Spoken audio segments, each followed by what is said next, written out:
Bonjour, bienvenue sur la chaîne Le Tatami de la Souris. Aujourd'hui, une nouvelle fois, nous allons parler de préparation mentale avec Jean-Michel Lavedan. Justement, Jean-Michel Lavedan, préparateur mental et coach sportif. Aujourd'hui, nous allons parler des outils qu'il utilise, notamment pour déterminer notre profil. Un outil qui s'appelle le DISC. Bonjour Jimmy, oui, mais pour parler du DISC, en fait, je me suis formé à cette science du comportement il y a une vingtaine d'années et j'ai découvert ce merveilleux outil qu'est le DISC. Alors c'est pas le seul, hein, il existe d'autres outils pour essayer de dresser un profil de quelqu'un. Alors ce profil, ça se veut être une image à un moment donné, puisque moi on parle de psychologie sportive, mais moi j'ai pas fait de psychologie au sens pur du terme ou le volet médical, hein. Moi je m'intéresse pas aux origines de la personne, moi c'est faire une photographie à l'instant T où je rencontre la personne qui souhaite être accompagnée, et par rapport aux réponses au questionnaire DISC, voilà, je dresse un profil donc de couleur, puisque cet outil est issu des travaux de William Marston, qui était un prof de psychologie à l'université d'Harvard aux États-Unis, mais également cet outil synthétise les travaux de Carl Gustav Jung, qui était un psychiatre suisse, qui a beaucoup travaillé sur l'inconscient de notre cerveau. Et on rajoute à ces deux premiers apports les motivations d'Edward Spranger, hein, qui permet d'expliquer le pourquoi de notre comportement, sachant que les couleurs, les 4 couleurs rouge, jaune, verte et bleu, vont elles nous exprimer le comment du comportement. Voilà. Et en essayant de comprendre le comment et le pourquoi du comportement de quelqu'un, on peut de suite faire une sorte de bilan de départ et voir par rapport à la discipline sportive quels vont être les points forts, les qualités et peut-être les choses qu'il va falloir travailler. D'accord, donc les 4 couleurs, si j'ai bien compris, correspondent à 4 types de comportements différents. Oui, donc d'après Marston, voilà, on a chacun de nous, hein, de façon universelle, hein, puisque ce profil peut être fait par n'importe qui sur la planète et l'interprétation sera la même, dit qu'en nous, il y aurait 4 types de comportements possibles, hein, la dominance, l'influence, la stabilité émotionnelle et la conformité. Voilà. C'est ça qui fait qu'on l'appelle DISC, DI. Voilà, c'est l'appellation de chaque lettre. Voilà, donc la dominance correspond à la couleur rouge, l'influence à la couleur jaune, la stabilité émotionnelle à la couleur verte et la conformité à la couleur bleue. Et donc, en fonction des réponses, on obtient un pourcentage dans chacune de ces 4 couleurs, mais de 2 plans différents, c'est-à-dire ce qui s'appelle le style adapté et le style naturel. Les 2 photographies qui sont prises, je compare toujours voilà, ces 2 styles à 2 photographies. Le style naturel, c'est ce qu'on est au fond de nous. D'accord, et c'est une photographie qui serait prise mais par un paparazzi peut-être à notre insu, quand on est tranquille chez soi au fond de son appartement ou de sa maison en toute décontraction. Et le style adapté, c'est ce que l'on veut montrer aux autres. Donc là, on a été convoqué par le photographe et on donne à cette photo ce qu'on veut bien montrer. Alors on a des fois des gens qui sont identiques dans ce qu'ils sont au fond d'eux-mêmes et ce qu'ils font au quotidien, et d'autres personnes qui sont des fois très différentes. Alors j'ai 2 questions, mais je vais d'abord poser la première, qui serait, est-ce que tu peux nous dire en quoi consiste le test qui permet de définir ces couleurs par rapport à chacun? Alors le test c'est très simple, hein, il y a une trentaine alors c'est même pas des questions, c'est une trentaine de propositions, et à chaque proposition on propose plusieurs choses, et il faut parmi ces choses proposées choisir à chaque fois, donc 30 fois, de laquelle des choses proposées on se sent le plus proche dans notre comportement quotidien, qu'il soit sportif, sur le tatami, ou qu'il soit voilà, dans le relationnel aux gens de notre vie. Hein. Donc ça c'est le naturel, c'est ce que tu disais tout à l'heure. Oui. Voilà, et de quoi on est le plus proche et de quoi on est le moins proche. Voilà, donc il faut faire 2 choix par chacune des 30 questions, et automatiquement ça génère des camemberts de couleurs qui apparaissent dès le test terminé et qui nous servent de base pour ensuite bâtir un profil, et ce profil que je débriefe, parce que faire un profil sans le débriefer, pour moi, ça n'a pas de sens. Il faut expliquer après à la personne comment s'est construit son profil et voir si elle valide ou pas ses propres réponses, mais dans la façon dont nous retranscrivons la composition du disque. D'accord. Et donc, si j'ai bien écouté, on a le profil naturel, oui. Le profil adapté. Oui. Alors, si je refais aujourd'hui un parallèle avec le judo, voilà, on peut avoir quelqu'un qui a le même profil dans la vie privée ou sur un tatami, donc ça veut dire que la personne aura certainement le niveau technique, l'agressivité voulue, voilà.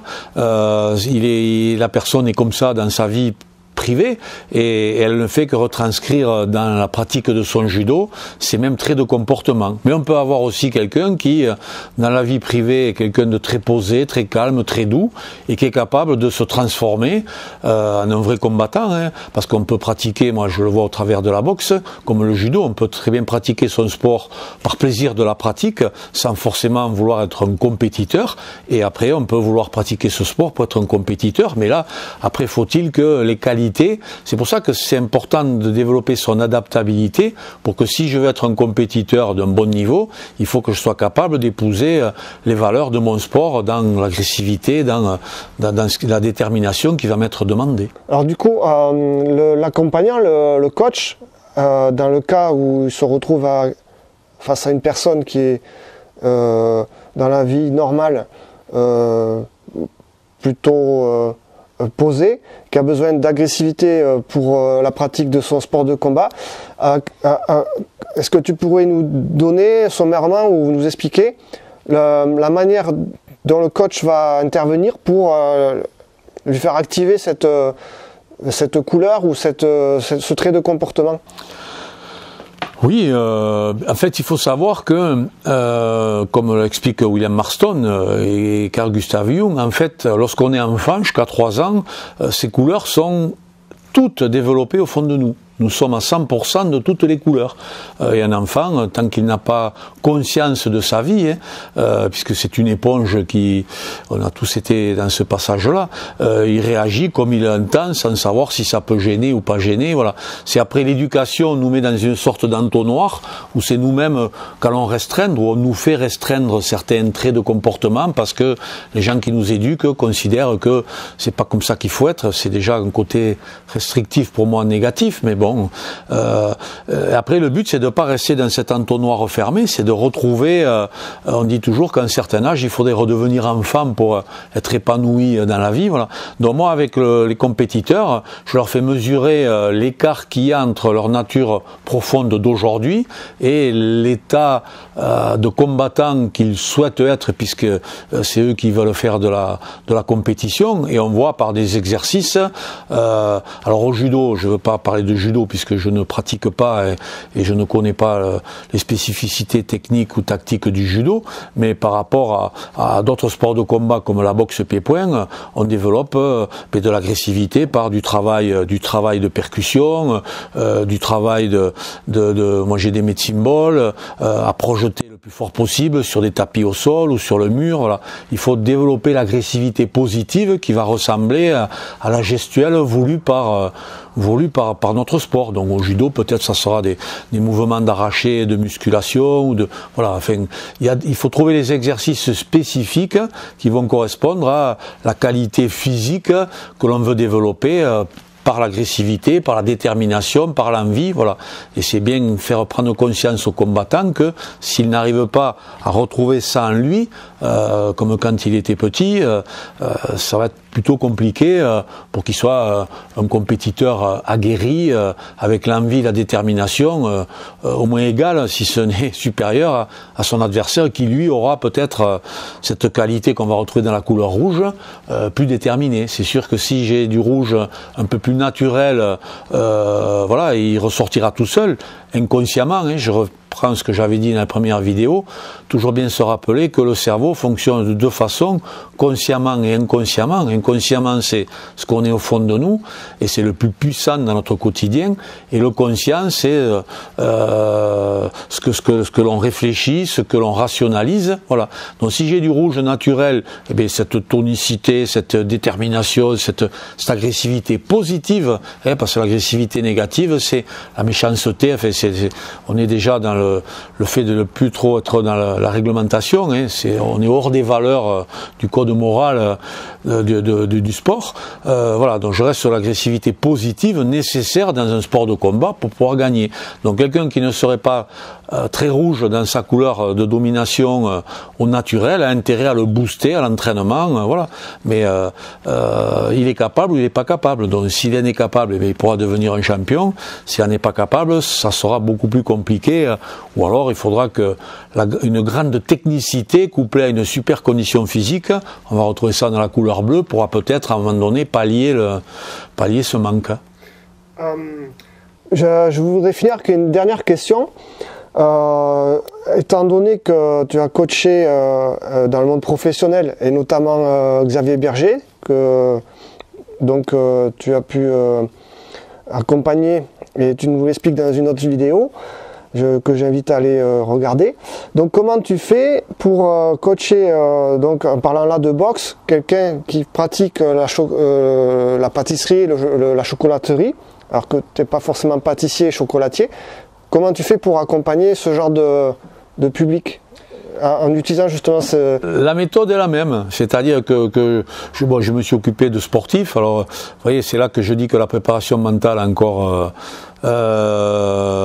beaucoup à faire, parce qu'aujourd'hui, malheureusement, beaucoup de gens considèrent que souvent par ignorance, que la préparation mentale, où ils n'en ont pas besoin, où ils n'ont pas de soucis personnels ou psychologiques, voilà.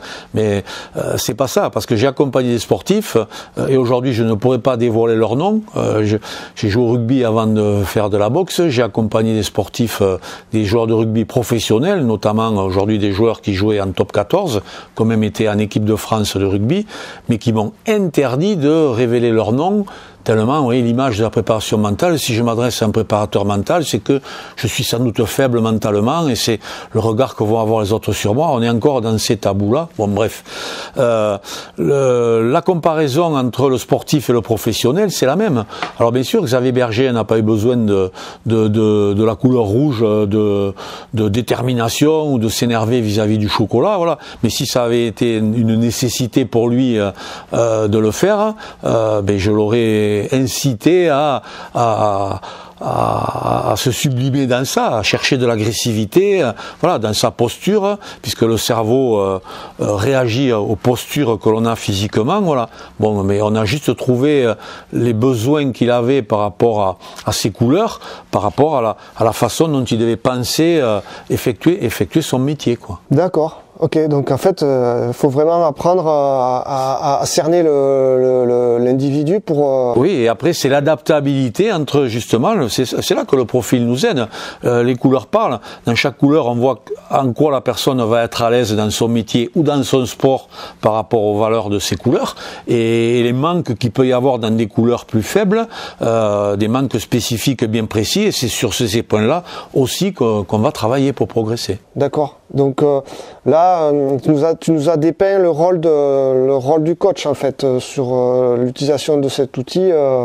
Oui, il faut que le coach soit lui-même d'abord approprié cet outil-là pour après pouvoir l'utiliser avec son sportif. Mais c'est aussi important, je trouve, que le coach, bien sûr, connaisse le profil de son sportif pour avoir la meilleure communication la plus efficiente possible.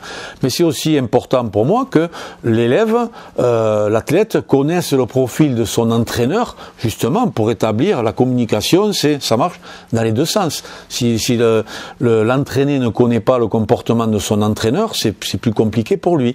Donc pour moi, c'est un vrai échange d'égal à égal, et le profil, c'est bien que et l'entraîneur et l'entraîné les fait, et se les échange pour que chacun connaisse bien l'autre et crée une vraie complicité humaine. D'accord. C'est ça le but. Mais je sais pas trop comment conclure, je vais te demander de le faire à ma place. Et si c'est fini sur le thème en tout cas.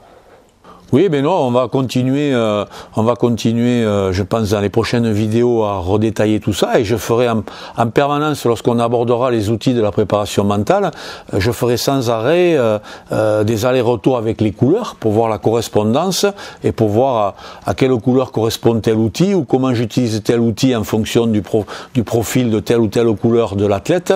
Voilà, les couleurs, c'est une référence permanente qui nous aide à faire ce lien humain en termes de comportement. Voilà, Jimmy. Mais je te remercie, Jean-Michel. Merci à toi. Merci aux internautes d'avoir visionné cette vidéo. Je vous invite à aller voir les autres qui concernent la préparation mentale, à vous abonner, à commenter et tout ce que vous êtes habitué à faire sur les réseaux et sur Internet. Merci, à bientôt. Merci, Jean-Michel. Merci.